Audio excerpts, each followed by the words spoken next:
En el corazón helado del condado de Bell, Kentucky, donde los vientos invernales ululan a través de huecos tan aislados que los gritos pueden perderse durante semanas sin ser escuchados, hay un lugar conocido como Tanner's Hollow. Aquí fue donde, en 1886, dos gemelos de 17 años hicieron algo que horrorizaría incluso al montañero más estoico. Estos niños, criados en tal aislamiento que fueron considerados más salvajes que infantiles, aprendieron que a veces la sangre es más espesa que la muerte y más oscura que la noche. Cuando un familiar de confianza regresó, jurando obligación fraternal, los gemelos observaron algo que los cambió de niños inocentes de las montañas a vengadores calculadores. Lo que los investigadores descubrieron 23 días después, encadenado en un cobertizo de madera durante el invierno más brutal jamás registrado, reveló una verdad monstruosa sobre lo que sucede cuando el mal recibe su recompensa. La evidencia revelaría que la justicia más salvaje a veces viene de las manos más improbables. Prepárense para lo que viene, porque esta historia desafiará todo lo que creen saber sobre el bien y el mal. Comentadme desde dónde lo estáis viendo, y si os atreveríais a hacer este viaje. Suscríbanse, para no perderse historias que exploran los lados más oscuros de la naturaleza humana. La mañana del 28 de enero de 1886 amaneció helada en el rincón más remoto del condado de Bell, donde el reverendo Thomas Codell, un predicador metodista, obligó a su caballo a vadear la nieve hasta las rodillas, para llegar a la cabaña de los Wickham para el servicio mensual. Codell había estado haciendo este peligroso viaje durante 3 años, trayendo consuelo espiritual a la viuda Mercy y sus gemelos de 17 años. Pero hoy, el silencio antinatural lo saludó al acercarse a la granja. No salía humo por la chimenea de la cabaña. No había huellas que interrumpieran la nieve intacta frente a la puerta principal. Y lo peor de todo, los corrales estaban vacíos, sus puertas abiertas de par en par. Los archivos judiciales más tarde guardarían la declaración jurada de Codell, en la que detallaba cómo llamó a la familia en varias ocasiones. Su voz resonaba en las montañas de alrededor sin obtener respuesta, hasta que un aroma familiar lo guió hasta el cobertizo de leña, detrás de la cabaña principal. Lo que el reverendo Codell encontró cuando abrió la puerta del cobertizo lo perseguiría el resto de su ministerio y daría la primera pista en uno de los casos de asesinato más impactantes de Kentucky. Encadenados a la tala familiar, con cadenas de madera y grilletes improvisados con aros de barril, colgaban los restos en descomposición de Silas Wickham en una exhibición macabra. Su cuerpo estaba tan delgado que sus costillas se podían ver a través de su piel amarillenta. El cuerpo llevaba solo ropa interior rota y 3 dedos de la mano izquierda ennegrecidos y faltantes por congelación. El suelo de alrededor estaba cubierto de semanas de basura humana y arañazos desesperados.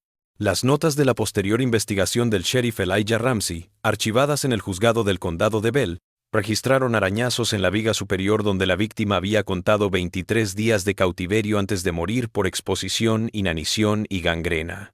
Mientras Codell retrocedía, alejándose de la monstruosidad, vomitando en la nieve, la puerta principal de la cabaña se abrió lentamente y los gemelos Wickham salieron como si estuvieran recibiendo a cualquier visitante normal. Ezra y Esther Wickham, pálidos y demacrados por su vida solitaria en la montaña, no se sorprendieron al ver a su guía espiritual tropezar con el cuerpo encadenado de su tío. El acta judicial recogería después sus primeras palabras al clérigo. El tío Silas se lo merecía, reverendo. Mamá siempre decía, el Señor obra de maneras misteriosas. Su tono relajado y la falta de miedo o preocupación fueron más perturbadoras para Codell que el descubrimiento en sí, especialmente cuando Esther, de 17 años, le preguntó si quería un poco de café antes de empezar el servicio. Cuando Codell exigió una explicación por el horror en el cobertizo de leña, los gemelos lo llevaron adentro de la cabaña, donde esperaba un crimen aún más antiguo. Arrojado en una esquina, cerca de la chimenea de piedra, estaba el vestido ensangrentado de una mujer, desgarrado y entumecido por la sangre seca. Una inspección más cercana de la habitación principal de la cabaña reveló manchas oscuras salpicadas por el suelo y las paredes de madera. Lo peor, enterrado en la tierra del Tajo, Codell descubrió restos de hueso y cabello, que luego serían identificados por el forense, el doctor Amos Fielding, como propiedad de Mercy Wickham, la madre de los gemelos. El informe escrito del predicador a las autoridades del condado 2 días después describía su creciente horror al darse cuenta de que el Tajo había sido el escenario no de un asesinato, sino de dos. Primero la madre en diciembre, y luego la lenta ejecución del tío, durante todo enero. La confesión de los gemelos, realizada con escalofriante calma sentados alrededor de la mesa de su cocina, expuso la naturaleza planificada de su venganza y dejó un rastro de evidencia que definiría el caso judicial. Según su declaración jurada, guardada en las notas de interrogatorio del sheriff Ramsey, habían visto al tío Silas matar a su madre con el hacha familiar el 3 de diciembre mientras dormía y robarle los $1,200 en polvo de oro que había ahorrado durante 7 años tejiendo cestas y conservando alimentos. En vez de escapar o pedir ayuda, los gemelos planearon en silencio el castigo para su tío, dejándolo pensar que había eliminado a los únicos testigos de su crimen. Los archivos judiciales muestran cómo esperaron hasta el 4 de diciembre, cuando Silas partió hacia Pineville para depositar el oro robado, y luego construyeron su trampa con las mismas cadenas de madera que más tarde Silas llevaría hasta su muerte. Cuando Silas regresó el 5 de diciembre, creyendo su engaño y esperando que los gemelos estuvieran agradecidos por su continua protección, estos atacaron con una precisión que desafió su juventud y confinamiento.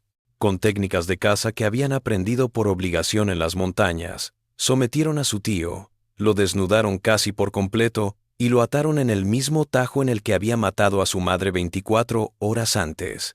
Su declaración explicaba cómo le daban la comida y el agua necesarias para no morir rápidamente, haciéndolo pasar el mismo terror que su madre había sufrido, mientras esperaban que la justicia divina se sirviera a través de sus manos.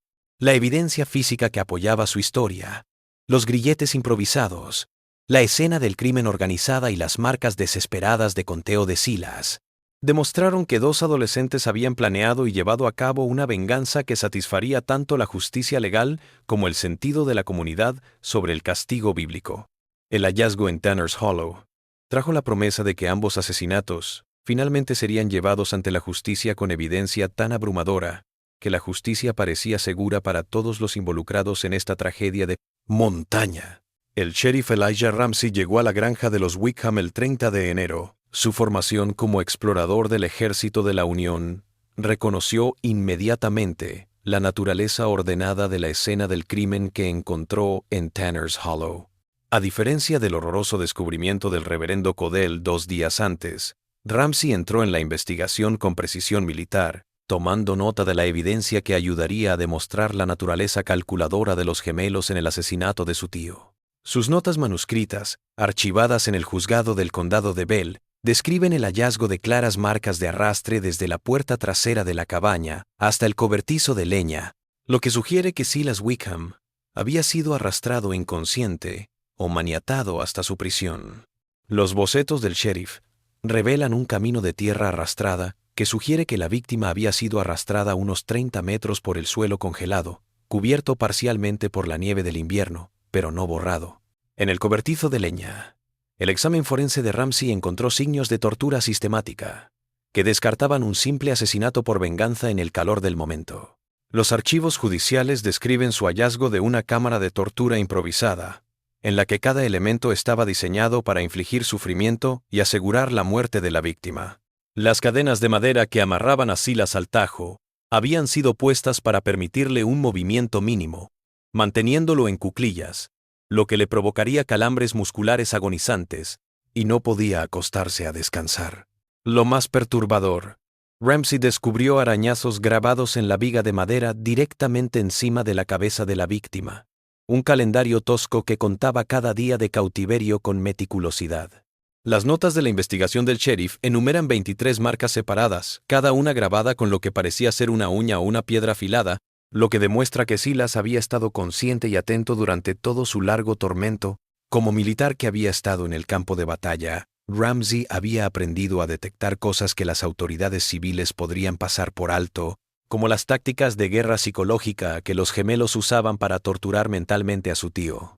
Sus notas de investigación revelaron que el cobertizo de leña había sido colocado de manera que Silas pudiera ver las ventanas cálidas y brillantes de la cabaña a solo 30 metros de distancia, lo suficientemente cerca como para oler la comida y escuchar los sonidos familiares del hogar, pero sin poder llegar a la seguridad. El testimonio judicial revelaría después que los gemelos se acercaban intencionalmente a la cabaña todas las noches, para que su tío cautivo pudiera verlos comer y cuidar el fuego mientras moría de hambre en el cobertizo congelado. Las notas del sheriff hablan de hallar mensajes arañados en la tierra en torno al Tajo, súplicas de piedad y promesas de compartir el oro robado. Señales de que Silas había tratado de comprar su vida hasta el final. La investigación dio un paso decisivo cuando Ramsey habló con la vecina más cercana de los gemelos, la viuda Hannah Parsons, cuyo testimonio proporcionaría evidencia cronológica crucial y revelaría la complicidad inconsciente de la comunidad en la tortura prolongada. Parsons vivía a 3 millas de distancia, a través de las montañas, lo que convertía a su granja en la más cercana a la cabaña de los Wickham. Su declaración jurada registró semanas de horribles gritos que había atribuido a gatos salvajes o ganado herido. Los archivos judiciales guardan su escalofriante declaración. Los gritos comenzaron alrededor del 4 de diciembre y siguieron casi todas las noches hasta finales de enero. Le dije a mi hija que debían ser gatos salvajes peleando, pero ahora sé que era ese pobre hombre suplicando por su vida. Su testimonio dejó claro que la venganza planificada de los gemelos había comenzado tan pronto como Silas había depositado el oro robado en el banco de Pineville, mostrando su momento preciso y su forma metódica de justicia. El conocimiento íntimo de Parsons sobre los sonidos de la montaña y la vida silvestre hizo que su testimonio fuera especialmente condenatorio, porque podía diferenciar entre el sufrimiento animal y el humano con la experiencia de alguien que había sobrevivido 40 años en el desierto. Su testimonio relató cómo los alaridos seguían un patrón, más fuertes en las noches más frías, cuando la exposición causaría mayor tormento, y disminuyendo en los meses más cálidos, cuando la víctima podría experimentar un alivio temporal.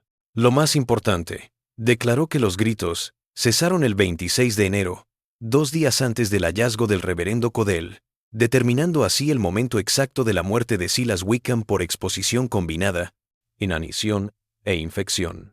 La viuda finalmente admitió que había pensado en investigar los ruidos, pero que no se atrevía a entrar en el agujero durante las tormentas de invierno, mostrando cómo los gemelos habían aprovechado con éxito el aislamiento de la comunidad para realizar su larga ejecución sin ser molestados.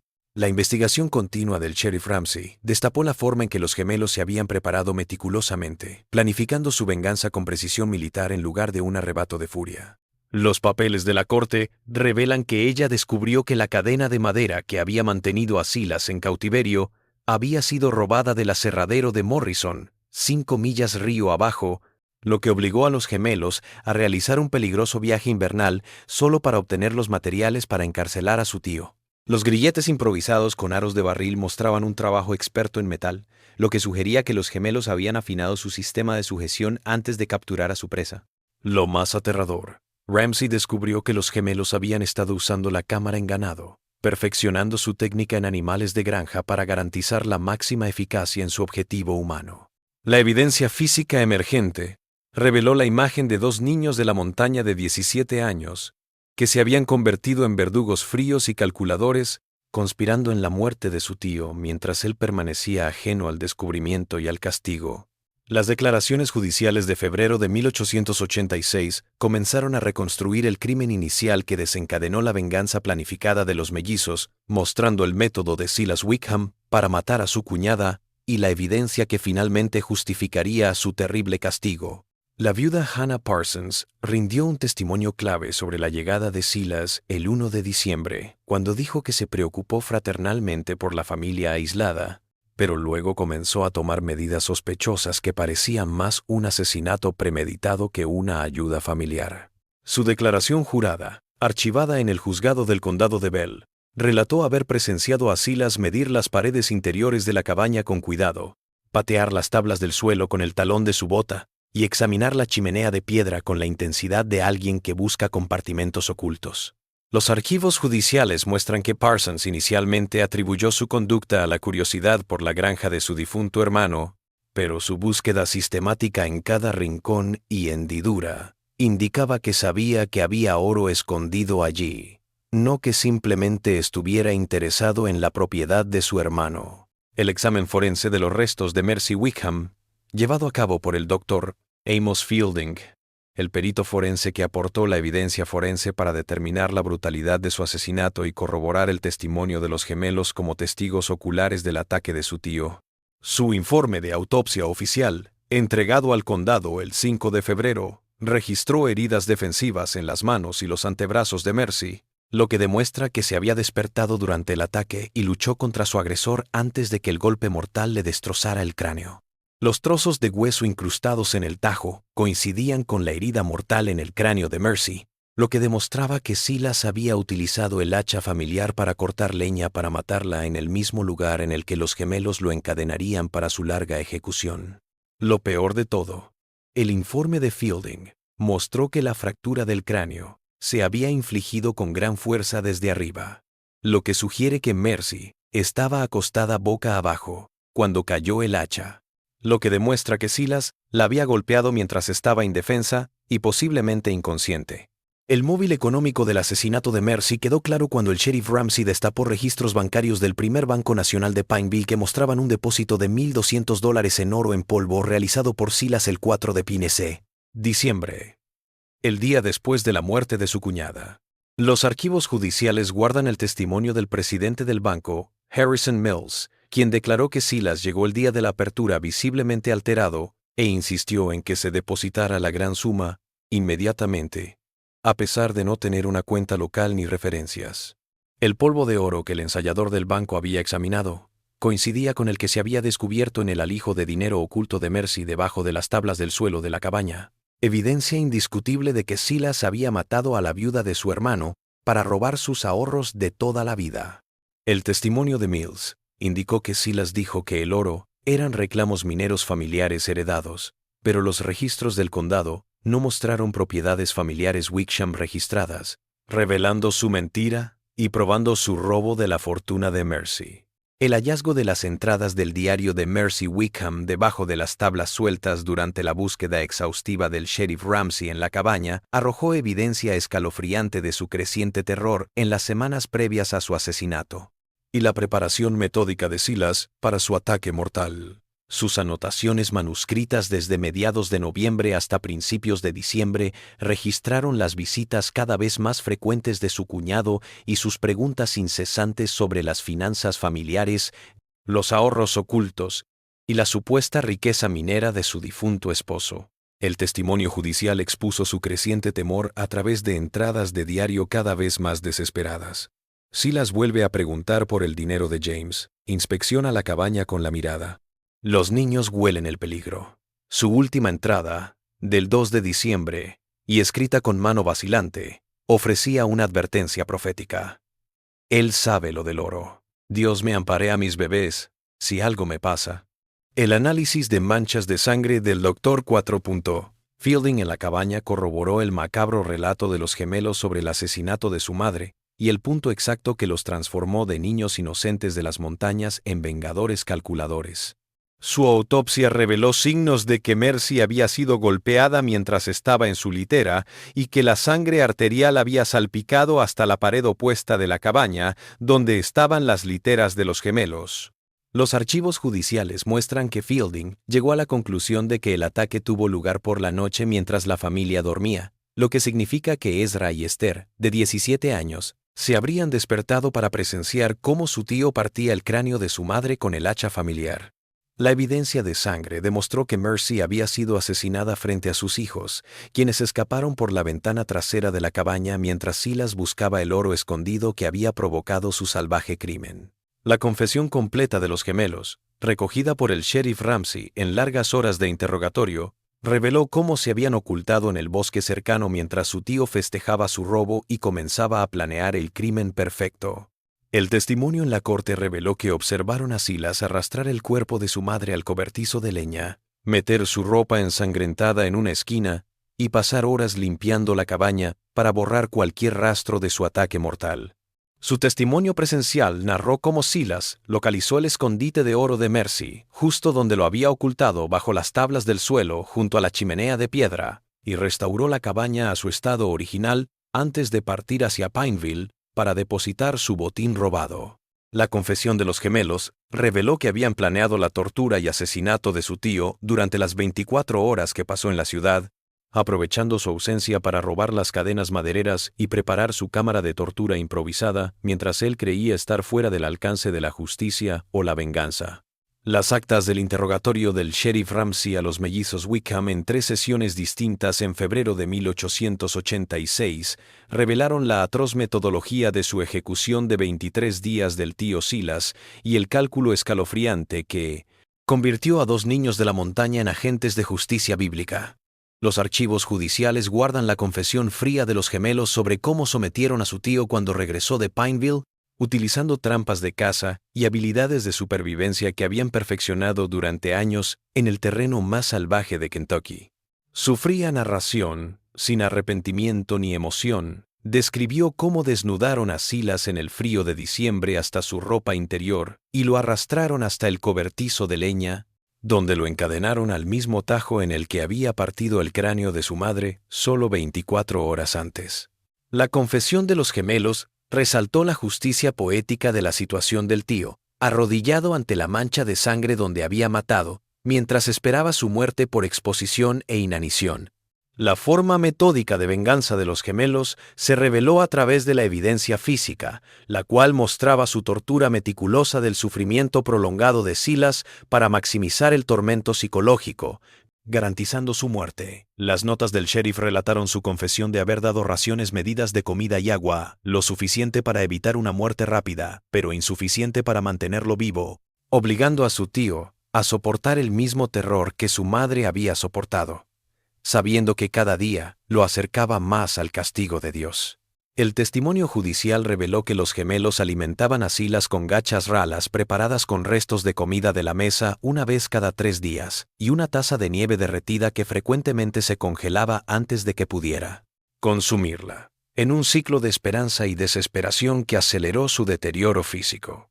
Lo peor, colocaron su comida y agua fuera de su alcance, obligándolo a luchar contra sus ataduras hasta sangrar sus muñecas, convirtiendo cada intento de alimento en una tortura más para recordarle su impotencia. Las tácticas de guerra psicológica de los gemelos expuestas en su confesión completa mostraron un conocimiento sofisticado del tormento mental que desafió su juventud y su educación aislada.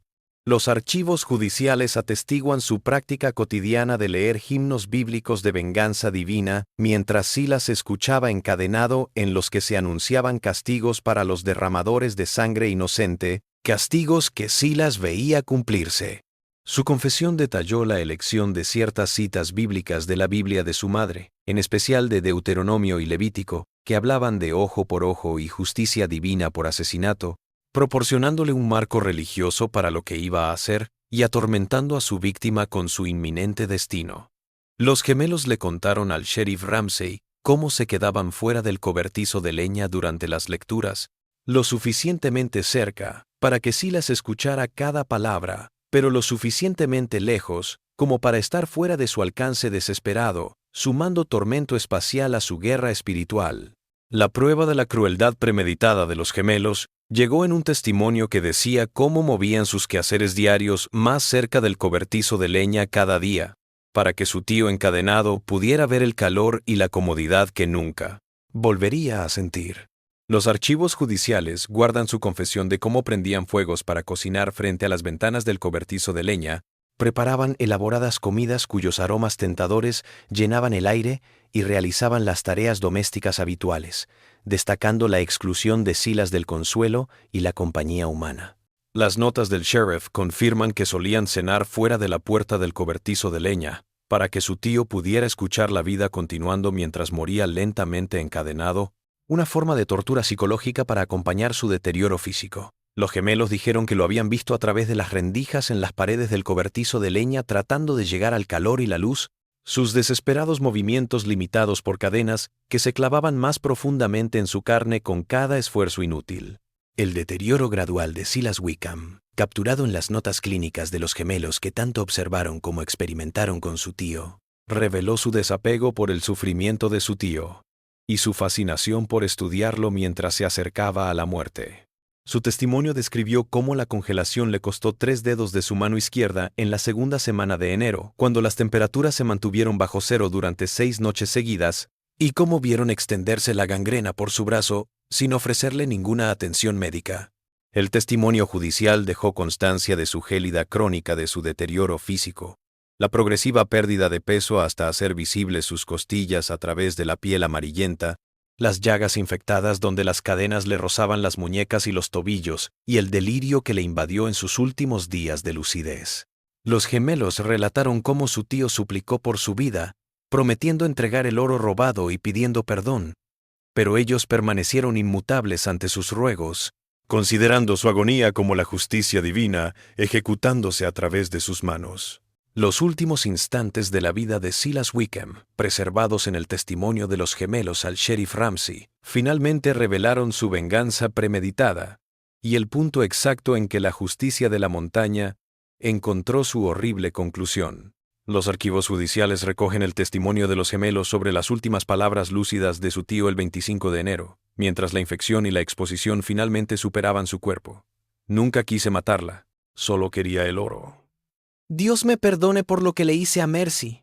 Su muerte la mañana siguiente, presenciada por los gemelos a través de la ventana del cobertizo de leña, puso fin a su ejecución de 23 días y su misión bíblica de vengar el asesinato de su madre con la justicia del Antiguo Testamento, convirtiendo a 2 niños de la montaña en ángeles de la retribución. El juicio de Ezra y Esther Wickham en febrero de 1886 convirtió la pequeña corte de Pineville en el centro de una sensación legal que desafiaría la comprensión de Kentucky sobre la justicia y la venganza divina.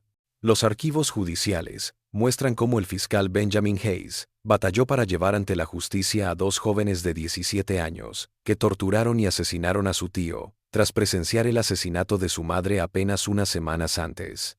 La sala del tribunal estaba llena de familiares de la montaña que habían viajado durante días para presenciar los procedimientos que decidirían si los niños que vengaron la muerte de su madre merecían castigo o misericordia del sistema legal, que rara vez reconocía la justicia fronteriza. En su discurso inicial, Hayes dejó al descubierto su dilema sin resolver. ¿Cómo se juzga a niños cuyo delito fue pagar mal con mal, cuyos medios fueron terribles, pero cuya causa fue justa? Las notas tomadas por el juez Samuel Morrison durante el juicio de 3 días revelan su conciencia de que el caso había ido más allá de una simple persecución criminal y se adentró en un área donde el precedente legal tenía poco que ofrecer a la justicia de montaña. Las notas del taquígrafo judicial recogen las palabras de Morrison sobre la abrumadora evidencia física de ambos delitos. El asesinato premeditado de su cuñada por parte de Silas Wickham para enriquecerse, como demuestran los registros bancarios, el informe forense y el testimonio de testigos, y la ejecución premeditada de 23 días de los gemelos, que cumplió con el ojo por ojo de la Biblia. Las notas de la deliberación a puerta cerrada del juez, encontradas en los archivos del juzgado décadas más tarde, muestran su conflicto con las normas jurídicas que proscribían la justicia justiciera, pero admitiendo que la muerte de Silas era la única consecuencia posible por su brutal ataque a una mujer indefensa y el robo de los ahorros de toda su vida. Morrison escribió: «La ley condena sus medios, pero la justicia absuelve su motivo. Estos niños vieron el mal y lo combatieron con terrible exactitud». La opinión pública que respaldaba a los gemelos Wickham se manifestó con la presencia de decenas de montañeses que ocuparon las galerías del juzgado en una demostración que desafió los esfuerzos del fiscal Hayes por obtener una pena severa. Para los acusados, la viuda Hannah Parsons declaró que los gemelos habían hecho lo que cualquier niño temeroso de Dios haría cuando la sangre de su madre clamaba por venganza, y el reverendo Codell reconoció a regañadientes que la justicia bíblica a veces necesitaba agentes humanos para llevar a cabo la voluntad de Dios. Los archivos judiciales guardan firmas de petición de más de 200 ciudadanos del condado de Bell pidiendo perdón para los niños que habían actuado como vengadores en un caso donde la ley humana no había podido defender a los sepulcro inocentes. El apoyo comunitario unánime presionó a Morrison para que mediara entre las exigencias de la ley y el sentido montañés del honor familiar y la justicia bíblica que sustituía a los tribunales en caso de delitos graves. El veredicto de Morrison, emitido el 20 de febrero, y que se conserva íntegro en los archivos judiciales, sentó un precedente para casos excepcionales, reconociendo la complejidad moral que separaba el caso Wickham de los juicios por asesinato de rutina. Su declaración jurada se dirigió a la sala del tribunal llena con precisión medida. Aunque la ley no aprueba la justicia vigilante, las circunstancias exigen el reconocimiento de que estos acusados actuaron por motivos que enaltecen en lugar de corromper el espíritu humano. Vieron el mal absoluto y lo castigaron con una justicia fría y despiadada, pero justa. La sentencia del juez de 2 años de trabajos forzados reflejó la obligación legal, pero su recomendación de libertad condicional temprana reconoció el sentimiento de la comunidad y las circunstancias excepcionales de los gemelos. Las actas del taquígrafo de la corte registran aplausos espontáneos en la galería cuando Morrison terminó. La justicia divina ha sido hecha por manos humanas, y la misericordia debe moderar las exigencias de la ley cuando los niños son vengadores justos. La solución de los problemas monetarios relacionados con el robo de Silas dio prueba de que la justicia humana apoyaba la retribución divina que se le dio en su larga ejecución en el cobertizo de leña. El presidente del banco, Harrison Mills, declaró que los $1,200 que Silas depositó el 4 de diciembre se devolvieron para saldar las deudas que Mercy Wickham tenía con los comerciantes y artesanos locales y que sus ahorros robados pagarían sus deudas en lugar de enriquecer a su asesino. Los archivos judiciales muestran que el polvo de oro recuperado se distribuyó entre 6 acreedores que habían prestado dinero a Mercy durante sus 7 años de viudez, convirtiendo así el robo de Silas en un pago póstumo de las deudas de su víctima. La sentencia respetó las costumbres de la montaña de que el botín se restituyera a fines lícitos y se negaba a quienes por dinero derramaron sangre inocente. La opinión pública acortó las condenas de los gemelos a 6 meses, ya que más de 300 peticiones inundaron al gobernador Simón Bolívar Wagner pidiendo clemencia para los niños cuyas acciones habían restaurado el orden moral en la parte más remota del condado de Bell. Los registros judiciales indican que los gemelos sirvieron sus sentencias reducidas, haciendo trabajo de mantenimiento en el juzgado del condado, manteniéndose cerca de la comunidad que los había apoyado a través de todos sus procesos legales. Su liberación en agosto de 1886 hizo arreglos para ser reubicado con parientes distantes en Tennessee, donde los registros postales del condado muestran que vivieron edades adultas normales, se casaron y tuvieron hijos sin más problemas con la ley. La evidencia de su caso, el corte ensangrentado, las cadenas de madera, el diario de Mercy, se guardó en el sótano del juzgado del condado de Bell hasta que el edificio se quemó en 1924, destruyendo para siempre la evidencia física de la justicia de montaña que había sacudido el sistema legal de Kentucky. La lápida de Mercy Wickham en el cementerio de Tanner's Hollow fue pagada por suscripción pública, en su memoria, en reconocimiento a la justicia divina, revelada en la terrible consagración de sus hijos. El amor de una madre guarda más allá de la muerte. El caso dejó en claro que el mal podía ser descubierto mediante una investigación sistemática, castigado por las propias víctimas y resuelto por el reconocimiento legal de que las circunstancias extremas requieren clemencia extrema, curando al condado de Bell al reconocer que la justicia divina a veces actúa a través de agentes humanos que pagarían cualquier precio por la justicia.